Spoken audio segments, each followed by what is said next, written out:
Joe Valachi, hitman for the mob. And the first man to break Omerta, the Mafia's code of silence. Valachi was the first to give the world the phrase, La Cosa Nostra. Valachi was the first to reveal the names of the bosses and their soldiers. He explained the Mafia's structure, their rituals and secrets. It was the first time anyone could pull back the curtain or paint the canvas of what it was like. Valachi was the first to expose their bloody history of killings and executions. And knew where the bodies were. You lived by the gun and by the knife, and you died by the gun and by the knife. Valachi was the first to blow the lid on a secret empire worth $40 billion a year.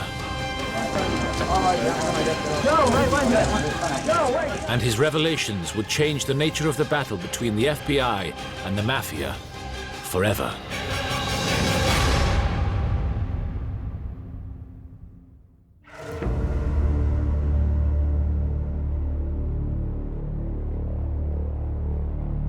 In 1962, 58-year-old Joe Valachi was serving 15 years in Atlanta State Penitentiary for heroin trafficking.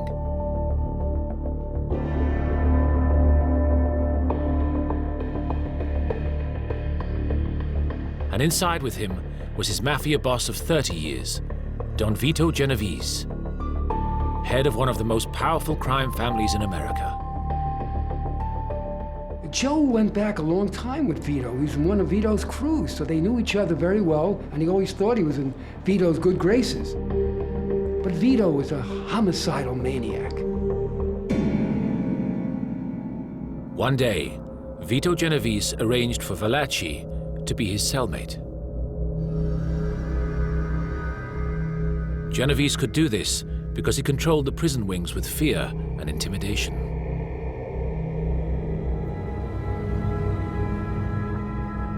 Valachi guessed something was up and had good reason to be nervous. Genovese believed that Valachi had put him in prison after squealing to the Federal Bureau of Narcotics. One night, Genovese turned to his cellmate. You know, we take a barrel of apples, and in this barrel of apples there might be a bad apple. Well, this apple has to be removed, and if it ain't removed, it would hurt the rest of the apples.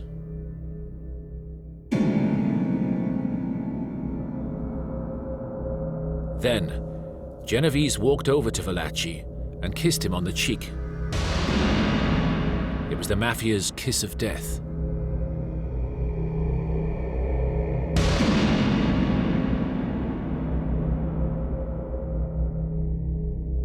To let Valachi know, he was the apple to be removed. Joe Valachi knew what this meant. It meant he was now going to be killed. One way or the other, Vito was out to get him.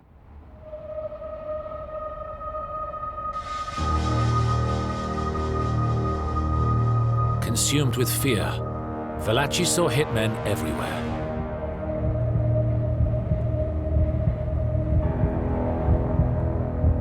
On the morning of June the 22nd, 1962, he was out in the yard when he saw 3 prisoners coming towards him.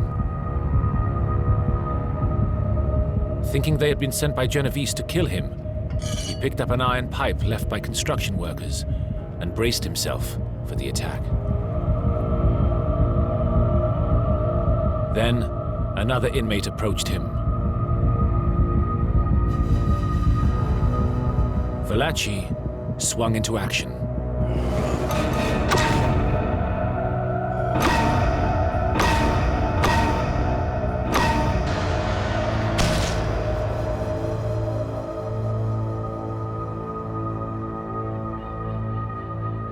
Valachi's victim was John Joseph Saup, a small-time crook with no Mafia connections. Valachi had killed the wrong man.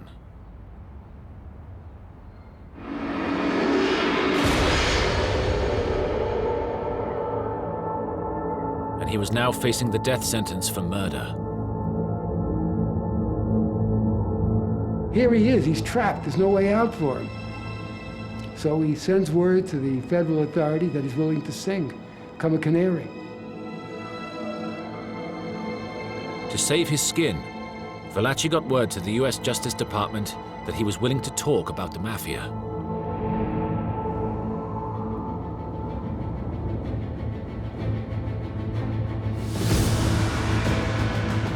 For Attorney General Robert Kennedy and his staff at the US Justice Department, this was the break they were looking for.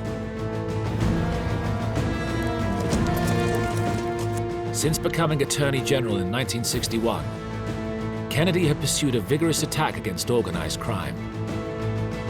But he had been struggling to penetrate the country's criminal underworld.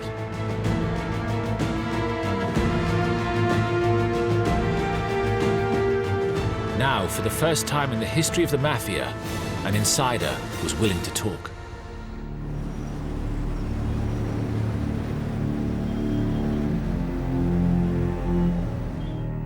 So Kennedy offered a deal to Valachi. He was permitted to plead guilty to a charge of unpremeditated murder and receive a life sentence on the one condition that he would expose his organization.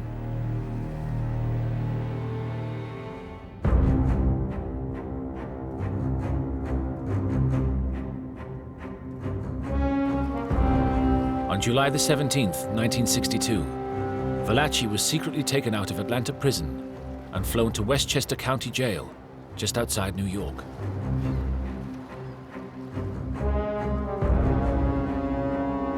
He was given the cover of Joseph de Marcona and taken to an isolated cell.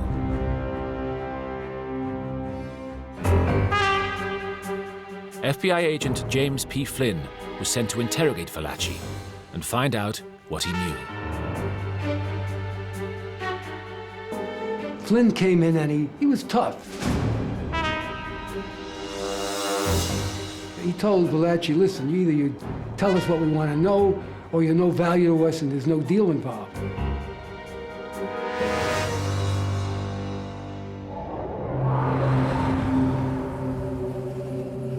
The FBI had been picking up the phrase Cosa Nostra on recent wiretaps, and they believed that it referred to the Mafia, the organization, or the outfit. But they weren't sure.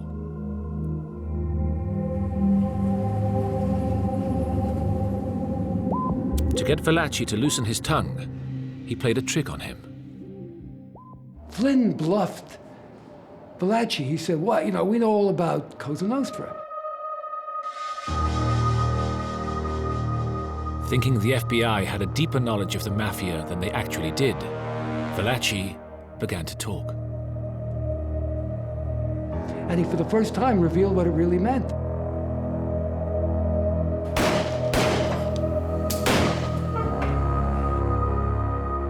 It meant our thing, Cosa Nostra.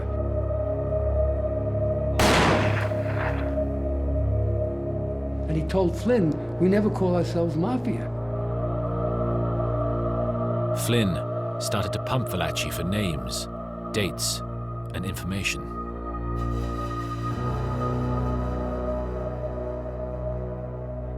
The FBI only knew the tip of the Mafia iceberg. They really had never really penetrated the organization. Now, the floodgates opened. What Valachi gave them for the first time, knowing he had to produce, otherwise he was going to stay in prison for the rest of his life, he had to produce an inside story, really pull the curtain back, paint the canvas of what it was like to be a Mafia soldier in the trenches. So for the first time, he started spilling the beans.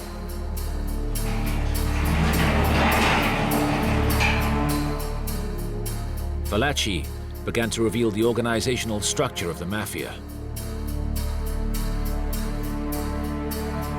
Based on his information, Flynn drew up charts to illustrate how the Cosa Nostra is divided into family units. Each with a boss, an underboss, and lieutenants and soldiers beneath them.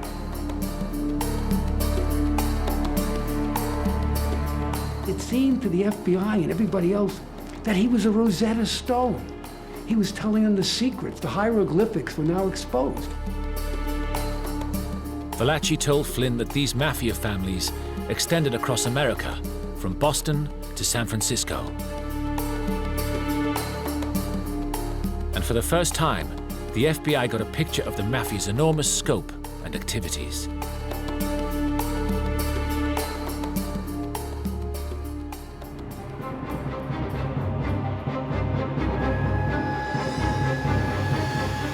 For the next 3 months, from the end of September 1962, Flynn interrogated Valachi for 4 days a week.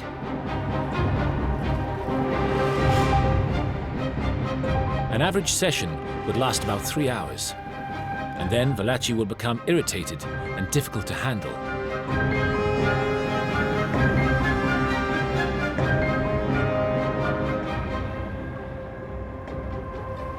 Flynn realized that Valachi's main fear was that he could never escape Vito Genovese.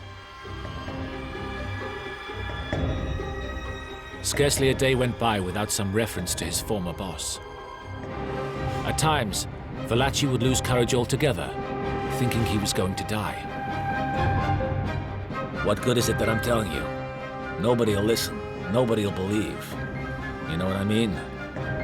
This Cosa Nostra, it's like a second government. It's too big. I'm a dead man already, and I know it.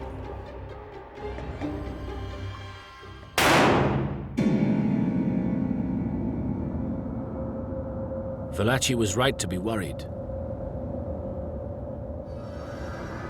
According to FBI sources, members of the Genovese crime family were looking for Valachi.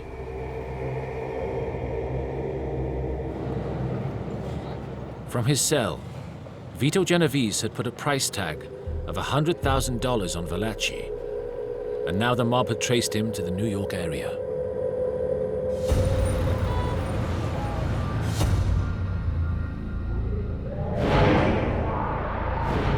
The FBI, fearful that the Mafia would get to their prize witness, moved Valachi again, this time to the high-security army base at Fort Monmouth in New Jersey.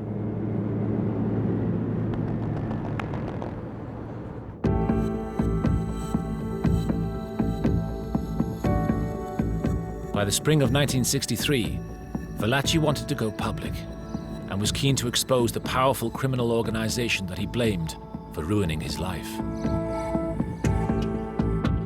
Bobby Kennedy became aware of his potential as a person who could publicize how big and how important the Mafia was. But Kennedy had huge concerns about Valachi's credibility. For the past 30 years, he'd been a ruthless Mafia hitman.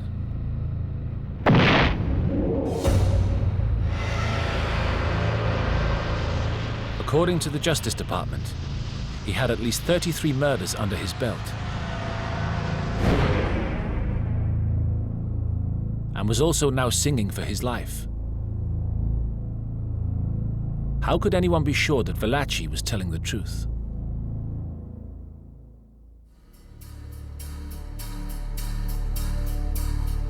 So the FBI decided to use it to test his credibility. Flynn had gathered material for the New York City police during his interrogation of Valachi.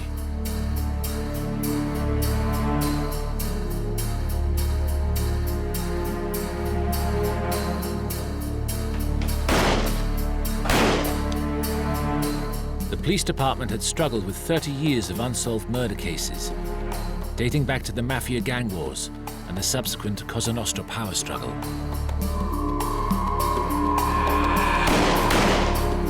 Using Valachi's accounts as a guide, the intelligence unit searched the department's files in a precinct-by-precinct operation, checking the scattered and unconfirmed facts against his detailed information.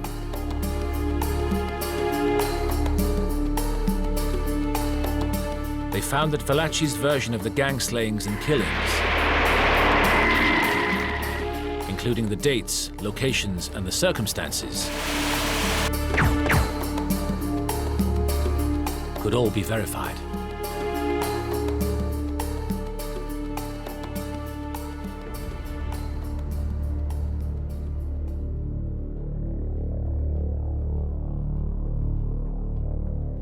With the FBI now convinced that Valachi could be relied on, they got him ready to testify.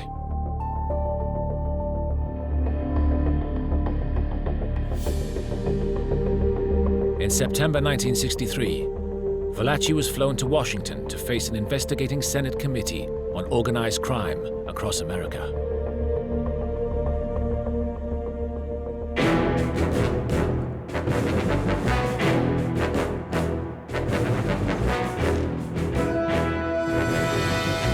Over 2 weeks in October, he would appear as the star witness giving first-hand accounts of life as a Mafia hitman. The hearings were broadcast across the country and became a national event. No, right here, please. No. No, right there. No, wait, no.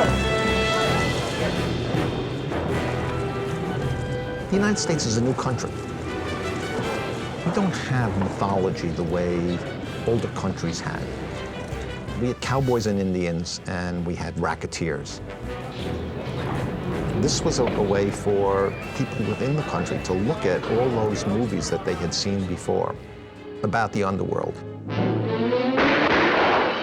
and put it all together.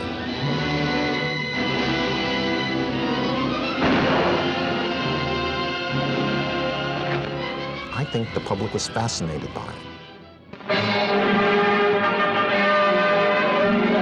The nation's underworld gets the unwelcome spotlight of publicity as the Senate's Investigation Subcommittee begins new hearings on crime.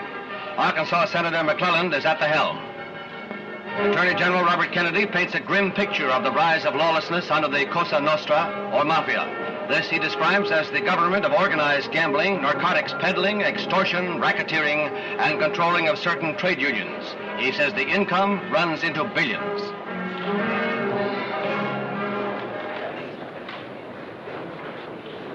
Well, gentlemen, as you know, we have brought to Queens County this morning the witness, Joe Valachi. We are determined to expose every facet of his testimony and to pursue this thing as far as we possibly can. What was his demeanor during your conversation inside over coffee? Apparently, he's a willing witness, and he's anxious to get these things off his chest, and we had no difficulty with him at all. Did he seem worried at all? I wouldn't say he was worried. I think the man is naturally, under all of the circumstances, nervous and a bit upset. But beyond that, he's a good witness. Mr. O'Connor, don't you get the feeling that he's rather enjoying all this? I would make no comment about that.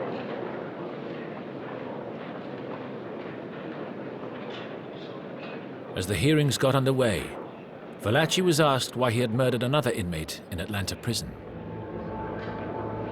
Why did you decide to kill him at that time, at that spot? Because he's the guy I spotted at that time. He was the... In other words, I felt that was my last day, in plain English, Senator. I felt that was my last day. You thought it was your last day? That I would be alive. Well, did you feel that you could get all of them before they could get you? Just probably, I don't know what I would have done if I don't see him. See, I can't answer what I would have done. In other words, you felt helpless and surrounded, and you decided to strike when you could. If I when I saw him, yeah. You thought that if you killed this man who you thought was going to kill you anyway, that this... I got some satisfaction, Senator. Put it that way. You got some satisfaction.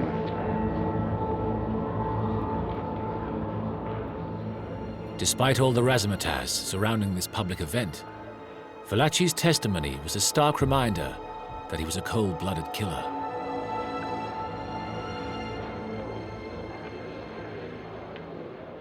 Then Valachi's interrogation really began. When did you become a member of this organization? 1930. 1930. What is the name of it? It is... Cosa Nostra in Italian. Cosa Nostra in Italian. Our thing and our family in English. Our thing and our family in English.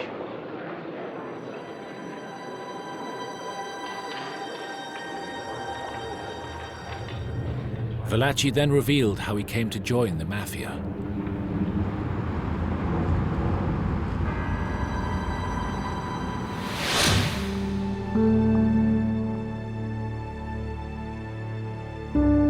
Valachi took the committee back to his low-life roots in the slums of New York in the early 1900s.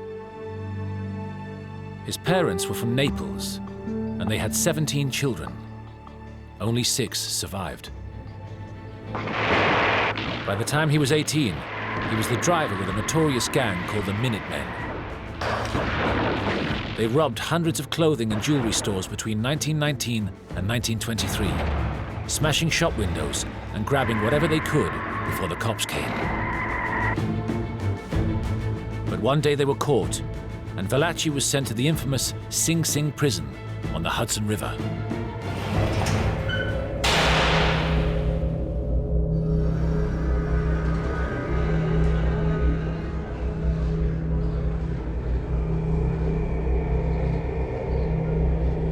In Sing Sing, the 21-year-old Valachi made friends with a gangster named Alessandro Volero. It was then that Valachi first learned about a secret organization that he would soon know as La Cosa Nostra.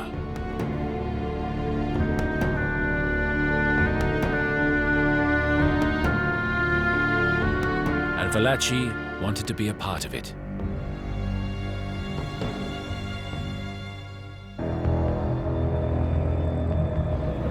Now, we talk about myself now. I'm a chauffeur, which I've been known through the years, that I was a good driver. In fact, other mobs used to try and borrow me, which I never wanted to go. Valachi explained to the Senate committee how he became a driver for one of New York's top mafia gangs, led by Sicilian-born Salvatore Maranzano.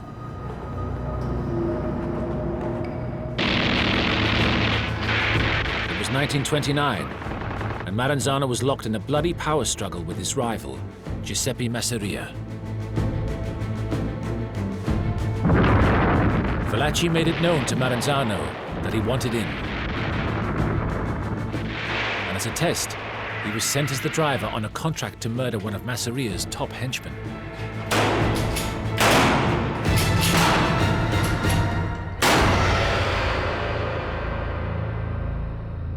After the hit, Valachi got the call.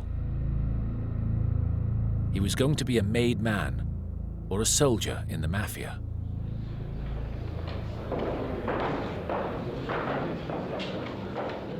Valachi then revealed to the committee the rituals of his initiation ceremony into the mob.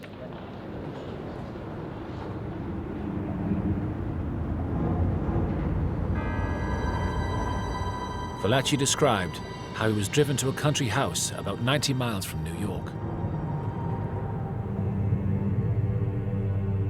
Valachi said he was asked to join 30 other members around a table. His boss, Don Salvatore Maranzano, was going to conduct the initiation. He told him how you got inducted, Omerta, the whole code. That once you became a member, you could never leave. How you had to either become an earner or be a hitman, kill somebody before you could even be qualified to be an inductee.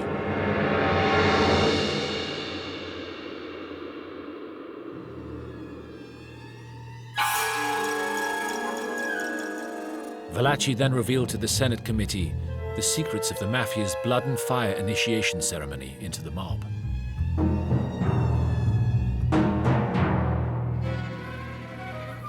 Well, he had the knife and the gun on the table. He went on to explain that you live by the gun and by the knife, and you die by the gun and by the knife. Did you have a full understanding of what that meant at the time? Yes, I did. It meant that you was what? Well, they expect to die by the gun and by the In knife. other words, when you took that oath, you expected someday to die either by the gun or by the knife. Right, That's what you were dedicating yourself to. right. Valachi went on to explain that he was told to make a cup with his hands. Paper was placed inside and set alight.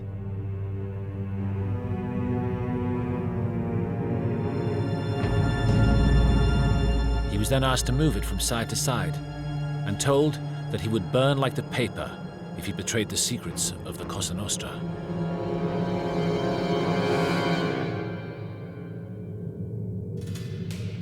Valachi was then introduced to his gomba, his godfather, Joe Bonanno, who would be his guide and mentor.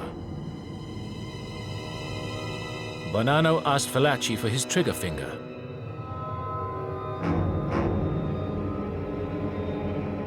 And pricked it with his tie pin.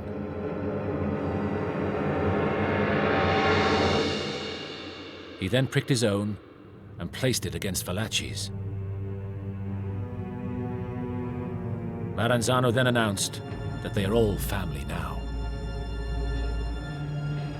All right, then what happened? Then they all shake hands. Everybody gets up and shake hands. They say a few more words together, which I can't recall. They also said in Sicilian. But did you know what they meant? Well, actually, I never asked what it meant. I never did ask what it meant, but it meant like sort of in the style of an organization, or, you know, in that style, but you don't bother. I didn't bother. I never did bother. You never did what? I never bothered to find out what it meant, but I had an idea what it meant. Well, you had an idea. What was your idea? All tied up. Oh, we're all tied up. We're all together. All together. All together. Right, right. Sink together, hang together, live together. Yes.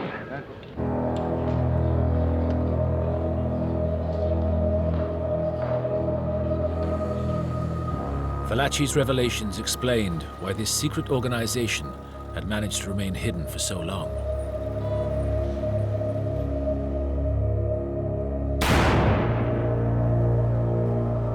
Anyone who squealed would pay the ultimate price. Fear had preserved the silence for 30 years.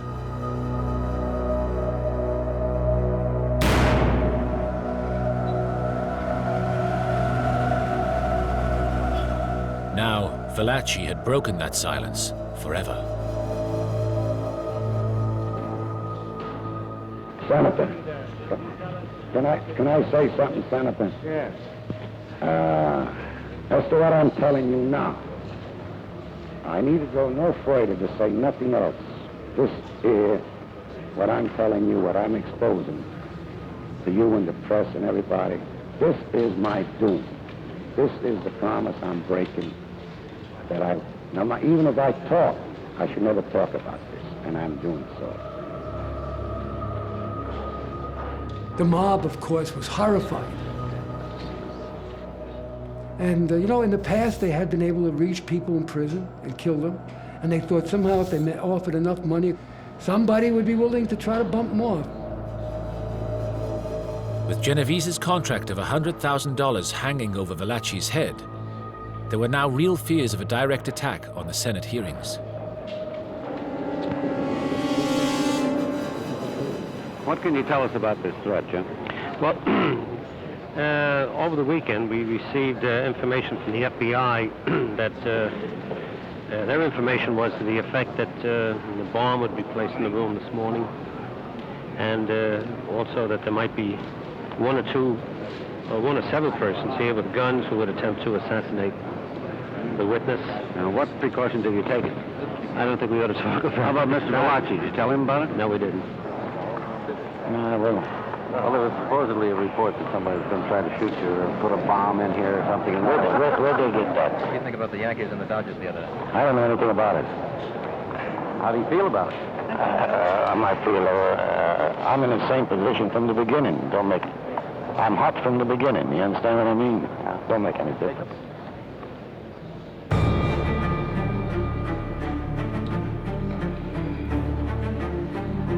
Most of Valachi's testimony was devoted to tracing the hierarchy of the American Mafia. Valachi explained to the Senate committee how the smooth-working mafia organization of today evolved from the warring street gangs and power struggles of the early 1900s. Valachi took the committee back to a meeting in 1931 when Sicilian boss Salvatore Maranzano took control of the New York Mafia.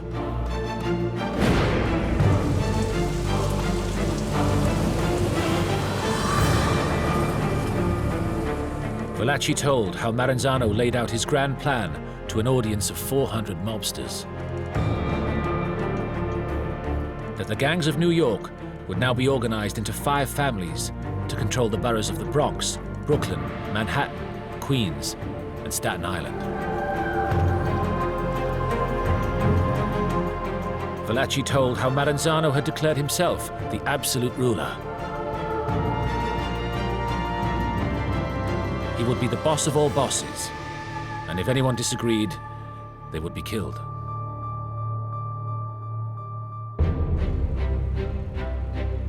Valachi then explained how one man did disagree.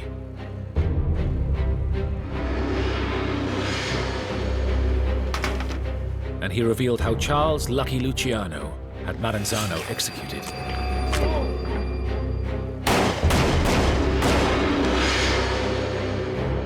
Luciano then introduced a more democratic form of leadership. He eliminated the boss of all bosses and created the Commission, effectively a board of directors to resolve mafia disputes. And this led to an era of peace, cooperation, and prosperity.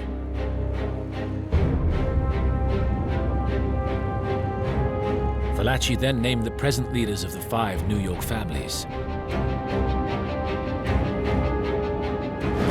Vito Genovese, Carlo Gambino, Giuseppe Magliocco, Joseph Bonanno, and Gaetano Lucchesi. These are the men, Valachi told the committee, who run a huge web of organized crime in the city, involving gambling, prostitution, loan sharking, narcotics, and the infiltration of the mafia into legitimate businesses.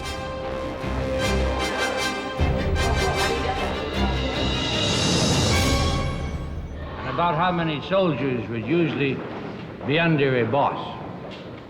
Well, Vito Genovese has about 450. 450? In and around that. Yeah. 450? About 450. Could be even 500. Valachi then revealed the names of over 130 members of the Genovese crime family and identified members of all the other New York families, claiming to know 289 mafiosi. All was laid out for the committee on 5 huge family charts. I think what Valachi did was explain what the FBI had and didn't know they had. Frequently, people in the mob and in other areas of criminal activity know others by nicknames. They may know their faces, but they don't know their actual names. To the extent that we now had law enforcement had their actual names, we probably learned that for the first time. But other than that, I think Valachi's testimony pretty much stands on its own. I mean, and it has been proven accurate over time.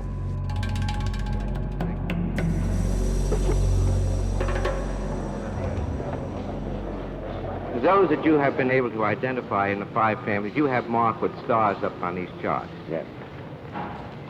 The others that are not on the chart, you know them by aliases, and you didn't know their other names. Right. And therefore, you didn't undertake to name them. Right. Except that you could give their real name along with their alias. Right. Very well.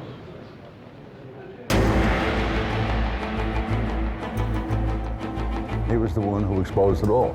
The families, the names of the people, the levels of authority, starting with the capo di tutti i capi down to the soldiers.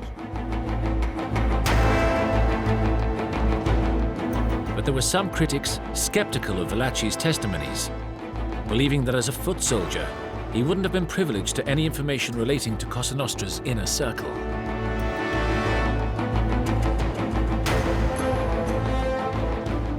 I think it is a mistake to think of a soldier as being a low-level figure. They're not. They are serious people within the mob. The only people above a soldier in a direct line of authority is the capo and the boss.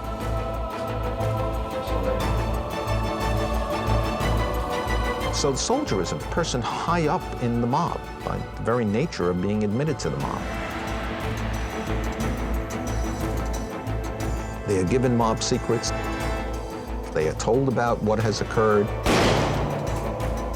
They need to know who other people are within the mob because they're free to cross anybody who's outside the mob, but no one who's in the mob. And so they tend to know a great deal.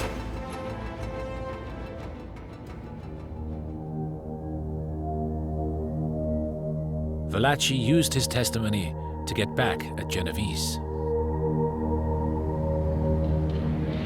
I think you might at this time digress just a moment to tell how much power, how much authority the boss, like Genovese, has over the family, over the soldier members like you.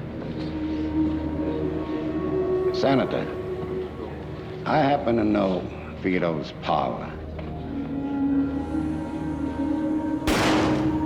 He not only has the power in our family, he also controls the power in Gabina family and the Laquiza family. In other words, his word becomes law. That makes it Right, legal. right. Can he and does he pass out death sentences? Well, he passes them out, and then they tell you, well, he was a rat, he was this. They tell you anything they want to tell you. He passes them out. Right. You know that of your own knowledge. That is for sure.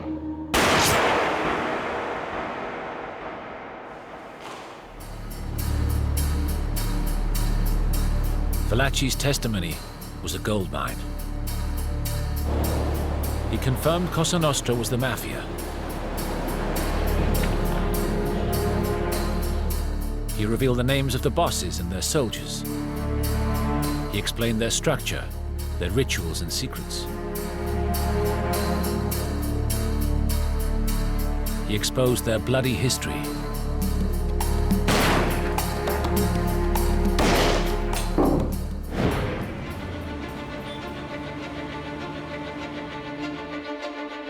Above all, Valachi's testimony gave the FBI the targets and led to a change in priorities.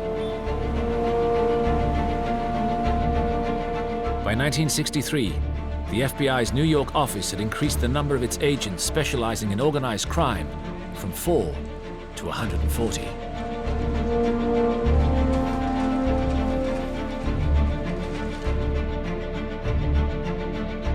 The following year, the FBI used hidden microphones to record Teamsters union boss Jimmy Hoffa in a series of exchanges with the Detroit Mafia. He was jailed for 8 years. For the FBI, electronic surveillance was the future for cracking down on organized crime.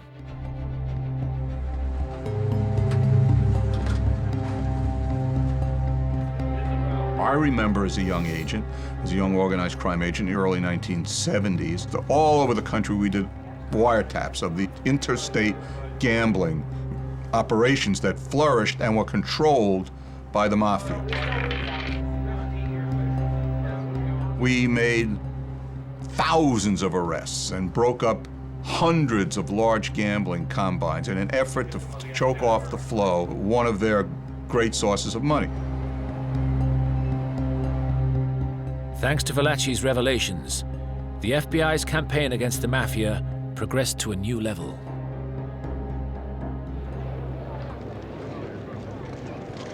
Critically, for Attorney General Robert Kennedy, it was just the beginning. The disclosures of Joseph Valachi and of others with knowledge of criminal operations in various parts of the country have helped to give us unprecedented understanding of how these operations work. Valachi was the first really important cog in bringing down and destroying, or at least wounding, the Mafia in America. Without him, it might have taken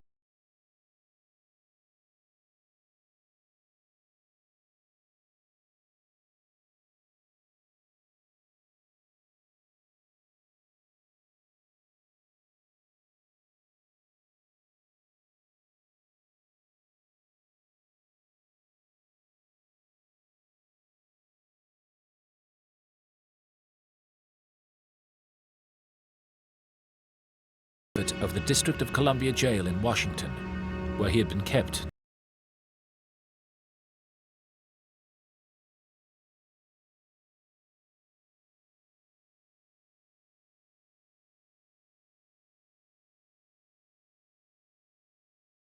Believed Valachi had a lot more to offer.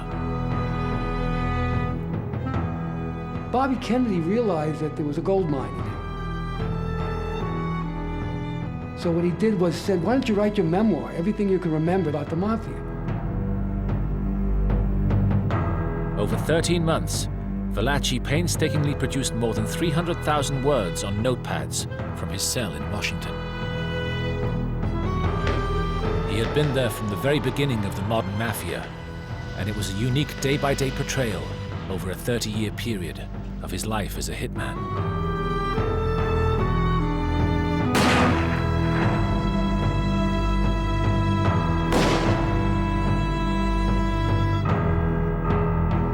But for someone who had very little schooling, Valachi's memoir was no literary masterpiece. It's unprintable, it's unpublishable, it's unreadable probably. Kennedy called for a ghostwriter. The Justice Department got a writer, Peter Mass, to sit down, use the memoir, and also discuss Valachi's life with him. This was to form a book which the Justice Department hoped would encourage other informers to come forward. During this period, the department started making plans to reward Valachi for his cooperation, and were even thinking of sending him somewhere to relax in the sun.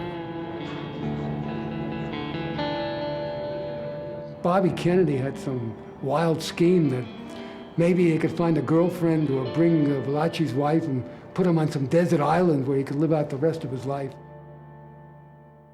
But that was impossible. And he still had a sentence from murdering that fellow convict, the wrong man. But killing the wrong man wasn't the only thing stopping him going to a desert island.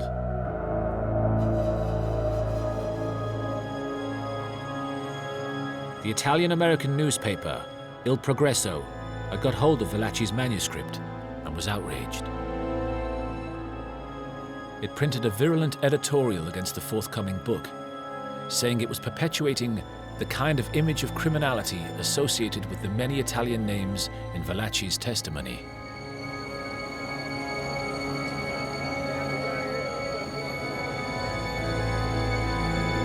This snowballed into a massive surge from pressure groups proclaiming it would slur all Italian Americans. Their campaign was successful. The White House stepped in and halted its publication. Overnight, everything changed for Valachi. He was told the whole thing was off and was hauled out of his Washington comfort zone and transported back into the harsh federal prison system.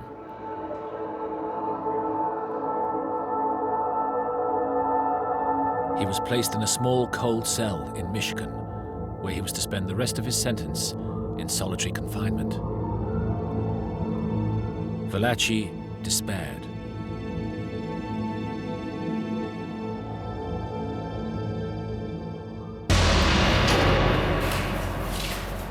On the morning of April the 11th, 1966, he took the mains lead from his radio and stepped into a shower cubicle.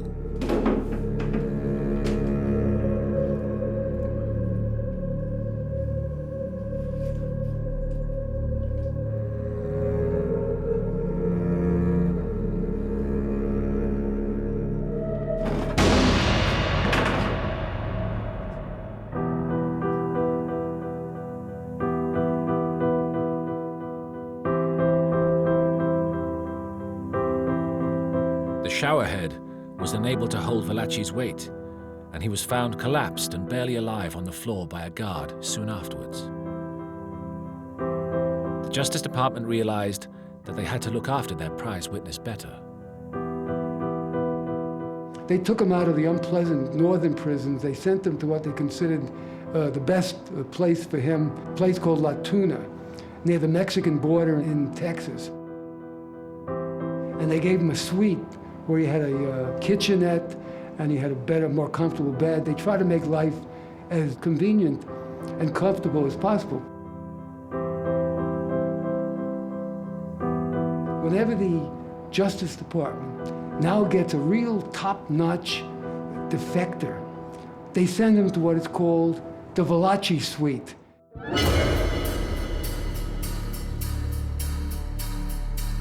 In 1968, and 5 years after he had given away the Mafia's secrets to the world, Valachi finally got to read the book based on his life. It was called The Valachi Papers, and it became a bestseller. Valachi never received a penny from it.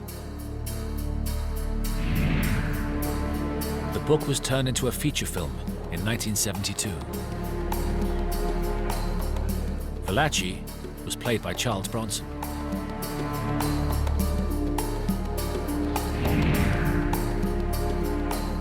The real Joe Valachi died of a heart attack in 1971 at La Tuna Federal Correctional Institution in Texas.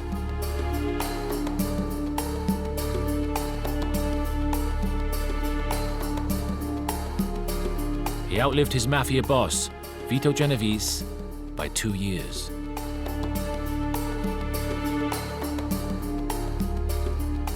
The $100,000 bounty placed on Valachi's head by Genovese was never collected.